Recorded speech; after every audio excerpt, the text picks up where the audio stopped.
Olá, professora. O nosso grupo vai apresentar aqui um pouco sobre o setor externo e nosso grupo é composto por Edward, eu, Jardelma, Luana, Maria José, Poliana, que está pela conta da administração aí, e Tayane.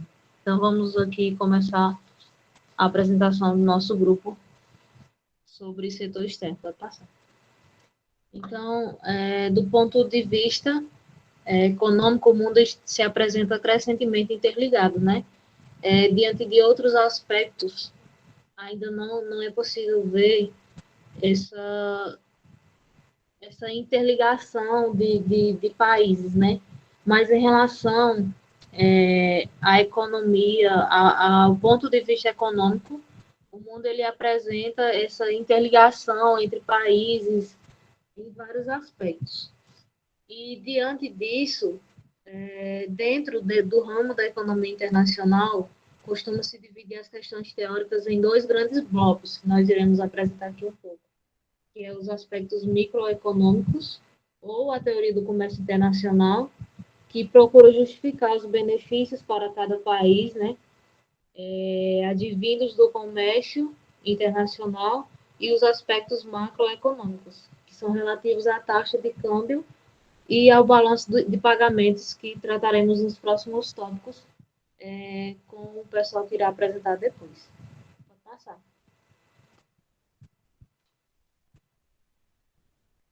Diante disso, surgiu a teoria das vantagens comparativas, que foi um dos seus criadores, foi o Davi Ricardo, em 1817. E ele sugeria, né, que cada país deveria se especializar na produção daquilo que fosse mais eficiente, e tem aqui, nos traz o exemplo do vinho e dos tecidos, que a Inglaterra ela era mais eficiente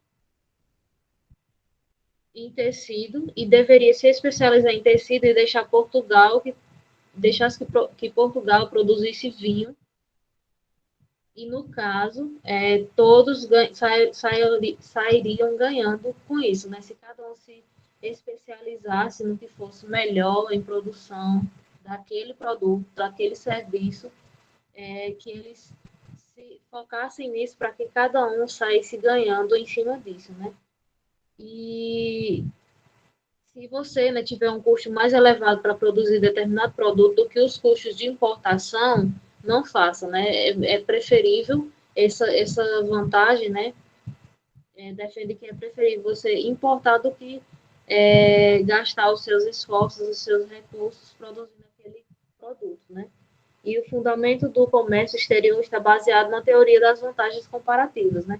E essa teoria, ela nos traz algumas limitações, né? Que relativamente à estática, não levando em consideração a evolução das estruturas da oferta e da demanda ou das relações de preço entre produtos negociados no mercado internacional.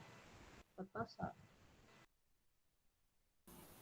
Boa tarde, dando continuidade no assunto, determinação da taxa de câmbio. Conceito. A taxa de câmbio é definida de forma direta quando exprime o preço de uma unidade de moeda estrangeira em moeda nacional, ou seja, exprime a quantidade de moeda nacional necessária para comprar uma unidade de moeda estrangeira. A determinação da taxa de câmbio pode ocorrer de dois modos: institucionalmente, através da decisão das autoridades econômicas, com fixação periódica das taxas fixas de câmbio, e também funcionamento de mercado, onde as taxas flutuam automaticamente em decorrência das pressões de oferta e demanda. Taxas flutuantes ou flexíveis. Demanda de divisa, constituída pelos importadores que precisam dela para pagar suas compras no exterior, uma vez que a moeda nacional ela não aceita fora do país. Oferta de divisa realizada pelos exportadores que recebem a moeda estrangeira, como pela entrada de capitais financeiros internacionais, turistas, por exemplo, etc. O Banco Central ele recebe do importador nacional a importância em real e troca por moeda estrangeira no valor correspondente. Desvalorização cambial, aumento da taxa de câmbio. A gente diz que a taxa de câmbio elevou, significa que o preço da divisa estrangeira está alto, ou seja, a moeda nacional está desvalorizada. Assim, a expressão desvalorização cambial indica que houve aumento na taxa de câmbio. E valorização cambial, queda da taxa de câmbio, significa que a moeda nacional está mais forte. A taxa de câmbio é interligada ao preço do produto exportado e importado e também à balança comercial. Valorização cambial e inflação. Até agora eu tinha falado da valorização da taxa de câmbio sem colocar a inflação. Mas agora, com a inflação, a valorização cambial e inflação permite ancorar os preços internos e reduzir a taxa de inflação. Desvalorização cambial e inflação faz o efeito contrário do que eu acabei de ler. Efeito da elevação da inflação interna sobre a taxa de câmbio pode gerar um círculo vicioso. Desvalorização real e desvalorização nominal do câmbio. A desvalorização real é igual à desvalorização nominal, menos a taxa de inflação do período. Assim, se a taxa de câmbio variar de 20% ao mês, mas a inflação alcançar também 20%, teremos apenas desvalorização nominal. Bom, agora falando sobre a atuação governamental no mercado de divisas, sobre as políticas externas, existem duas: a política cambial, que envolve a taxa de câmbio, e a política comercial. A primeira política cambial é o regime de taxas fixas de câmbio, que são taxas fixadas antecipadamente pelo Banco Central para operar no mercado. A segunda política cambial é o regime de taxas flutuantes de câmbio, que as taxas são definidas pelo próprio mercado. A demanda e a oferta de moeda estrangeira definem essas taxas. E, nesse caso, também o Banco Central atua na maioria dos países, pois ele controla a taxa de câmbio de acordo com o desejar. Também existe o regime de bandas cambiais, que são taxas, o limite superior e o limite inferior das taxas fixadas pelo Banco Central, que faz essa fixação do limite superior e do limite inferior. Sobre as políticas externas comerciais, existe a alteração das tarifas sobre importações. Primeiro, quer dizer que a política comercial são mecanismos que interferem no fluxo de mercadorias e serviços. E a primeira política comercial são as alterações das tarifas sobre importações. Bom, o que é isso? São a redução ou a elevação do imposto sobre a importação, ou então a criação de tarifas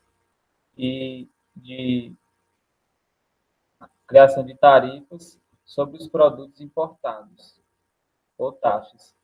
Também existe a regulamentação do comércio exterior, que é outra política externa. E a regulamentação do comércio exterior é a criação de barreiras burocráticas para transações exteriores, ou também a criação de cotas, ou até mesmo a proibição de importação de determinados produtos. Dando continuidade, eu vou falar os fatores determinantes do comportamento da exportação e da importação. Para os objetivos de política econômica, é interessante conhecer, quais são os fatores que mais influenciam, tanto nas exportações quanto nas importações. Pode passar. Nas exportações, considerando a moeda estrangeira, o dólar, as exportações são influenciadas pelas seguintes variáveis. pelos preços externos em dólares, e quando os nossos preços dos nossos produtos se elevam no exterior e as exportações nacionais deverão também se elevar. Tem também os preços internos em reais, que é quando há uma elevação dos preços internos de produtos exportáveis, pode desestimular as exportações e incentivar a venda no mercado interno. Também a taxa de câmbio, a taxa de câmbio reais por dólares, o aumento da taxa de câmbio, que, como Luana falou, né, que é uma desvalorização cambial, ela deve estimular as exportações, seja porque os nossos exportadores receberão mais reais pelos mesmos dólares anteriores, ou seja porque os compradores externos, com os mesmos dólares que pagavam antes, poderão comprar mais produtos nacionais. Outro fator é a renda mundial, que é quando um aumento da renda mundial certamente estimula o comércio internacional, e com isso também as exportações nacionais. E o outro fator são os subsídios e incentivos às exportações.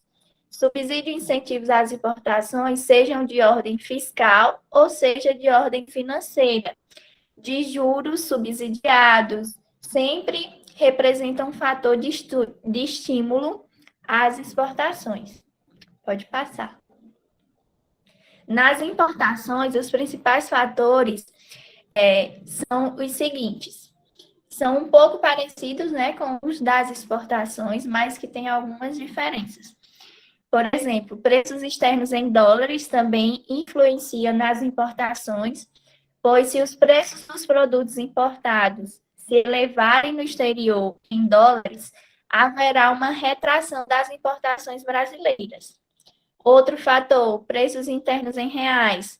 Quando há um aumento dos preços dos produtos produzidos internamente, a compra dos similares no mercado externo vai elevar as importações. A taxa de câmbio também influencia, porque com a elevação da taxa de câmbio ocorre, né, a desvalorização cambial, que vai acarretar em uma maior despesa aos importadores, pois eles vão pagar mais pelos mesmos produtos antes importados, os quais vão manter seus preços em dólares. Então, vai exigir mais moeda nacional por dólar. Temos também outro fator, renda e produto nacional. Enquanto as exportações são mais afetadas pelo que ocorre com a renda mundial, as importações estão mais relacionadas à renda nacional. Por exemplo, um aumento da produção e da renda nacional significa que o país está crescendo e que demandará mais produtos importados, seja na forma de matéria-prima, bens de capital ou bens de consumo. E, por último, tem as tarifas e barreiras às importações, que a imposição de barreiras quantitativas pode ser elevação das tarifas sobre as importações, ou qualitativas, por exemplo, uma proibição da importação de certos produtos. Então, vai ocasionar uma inibição nas compras de produtos importados. Então, esses são alguns fatores que influenciam tanto nas exportações quanto também nas importações. Pode passar. Dando continuidade, vou falar um pouco sobre a estrutura do balanço de pagamentos. Bem, o que vem a ser o balanço de pagamentos? É um instrumento estatístico contábil que registra todas as transações econômicas realizadas entre os residentes do país com os residentes de outros países. No balanço de pagamentos estão registradas todas as exportações e importações em um período considerado, ou seja, todas as transações de mercadorias, serviços, capitais físicos e financeiros entre o país com o resto do mundo. A contabilidade dessas transações segue a norma da contabilidade geral, utilizando o método das partidas dobradas, débito e crédito. Porém, no caso das transações externas, não existe propriamente a conta caixa para o registro da entrada e saída do dinheiro. Com isso, usa-se uma conta especial denominada haveres e obrigações no exterior. O processo é o mesmo da contabilidade privada. Quando há ingresso de dinheiro, debita-se na conta haveres e obrigações no exterior, e quando há saída, credita-se na conta haveres e obrigações no exterior. Pode passar.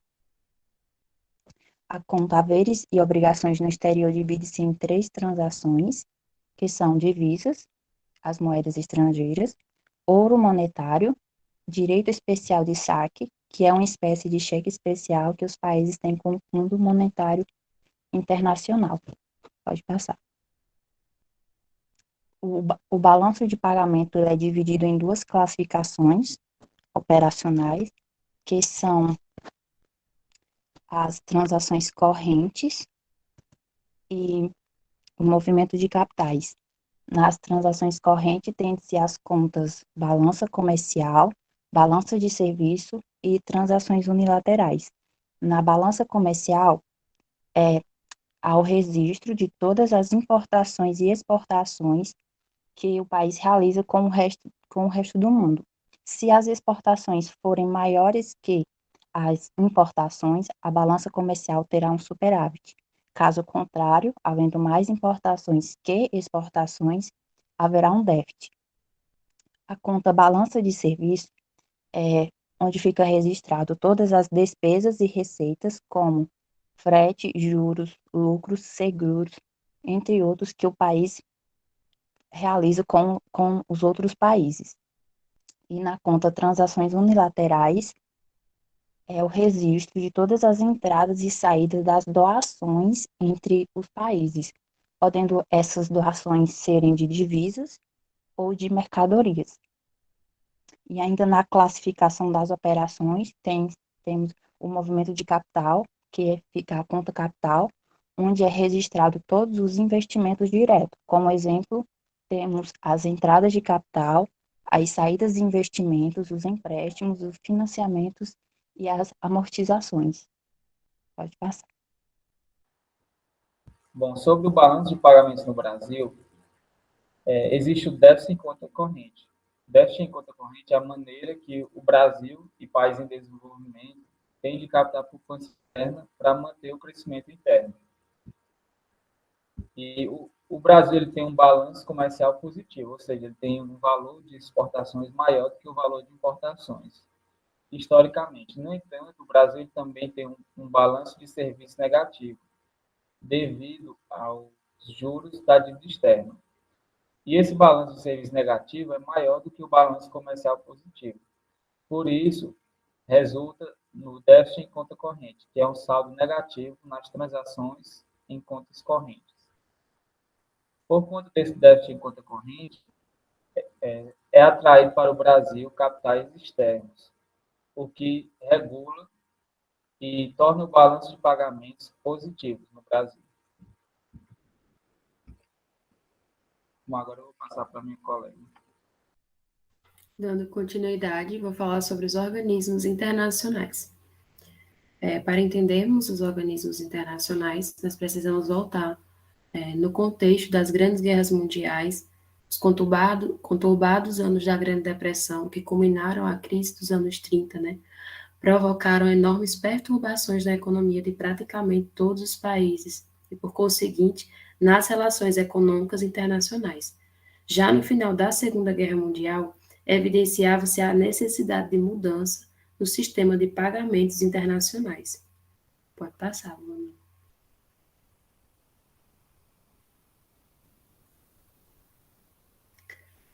O objetivo de criar-se um sistema monetário internacional foi o de viabilizar as transações entre países, estabelecer regras e convenções que regulassem as relações monetárias e financeiras e não criassem entraves ao desenvolvimento mundial. Nesse sentido, define-se o ativo moeda de reserva internacional, sua forma de controle, sua relação com as diferentes moedas nacionais, os mecanismos de financiamento e ajustamento dos desequilíbrios nos balanços de pagamento, o grau de movimentação dos capitais privados e o sistema de relações jurídicas, que garantem o funcionamento internacional. Pode passar, Luana. Em uma conferência que aconteceu em Bretton Woods, em 1944, nasceu um novo sistema monetário internacional, que foi extremamente importante para o reflorescimento do comércio mundial e sobre o qual se baseou o crescimento econômico do pós-guerra. Dentro desse contexto, foram criados os 3 principais organismos econômicos internacionais do pós-guerra: o Fundo Monetário Internacional, o FMI, que ainda hoje administra o sistema monetário internacional, foi criado com o objetivo de evitar possíveis instabilidades cambiais e garantir a estabilidade financeira, eliminando práticas discriminatórias e restritivas aos pagamentos multilaterais. Nesse sentido, a estabilidade financeira interna e o combate à inflação nos países membros é uma de suas metas, de também socorrer os países a ele associados, quando na ocorrência de desequilíbrios transitórios em seus balanços de pagamentos. Quando esses desequilíbrios ocorrem, o FMI poderia financiá-los com os chamados empréstimos compensatórios. Seus ativos constituíram-se inicialmente de reservas em ouro e em moedas nacionais dos países membros. Posteriormente, criou-se um novo ativo de reserva internacional, os direitos especiais de saque. O Banco Mundial, também conhecido por BIRD, Banco Internacional de Reconstrução e Desenvolvimento, foi criado com o intuito de auxiliar a reconstrução dos países devastados pela guerra e, posteriormente, para promover o crescimento dos países em vias de desenvolvimento. O banco tem seu capital subscrito pelos países credores, na proporção de sua importância econômica. A partir desse capital, o banco empresta a taxas reduzidas de juros a países menos desenvolvidos, com o intuito de promover projetos economicamente viáveis e relevantes para o desenvolvimento desses países, especialmente projetos de infraestrutura. Além disso, o banco também funciona como avalista de empréstimos efetuados por capitais particulares para esses projetos. E a Organização Mundial do Comércio, a OMC, que é um organismo internacional e multilateral que tem como objetivo a regulamentação do comércio entre os seus 164 países membros, promovendo assim a sua maior liberalização. Sua atuação é baseada em 5 princípios, os quais se voltam para a garantia de condições justas de negociação entre diferentes nações, levando em consideração as diferenças entre países desenvolvidos e em desenvolvimento, bem como a transparência do processo. Pode passar, Luana. Obrigada.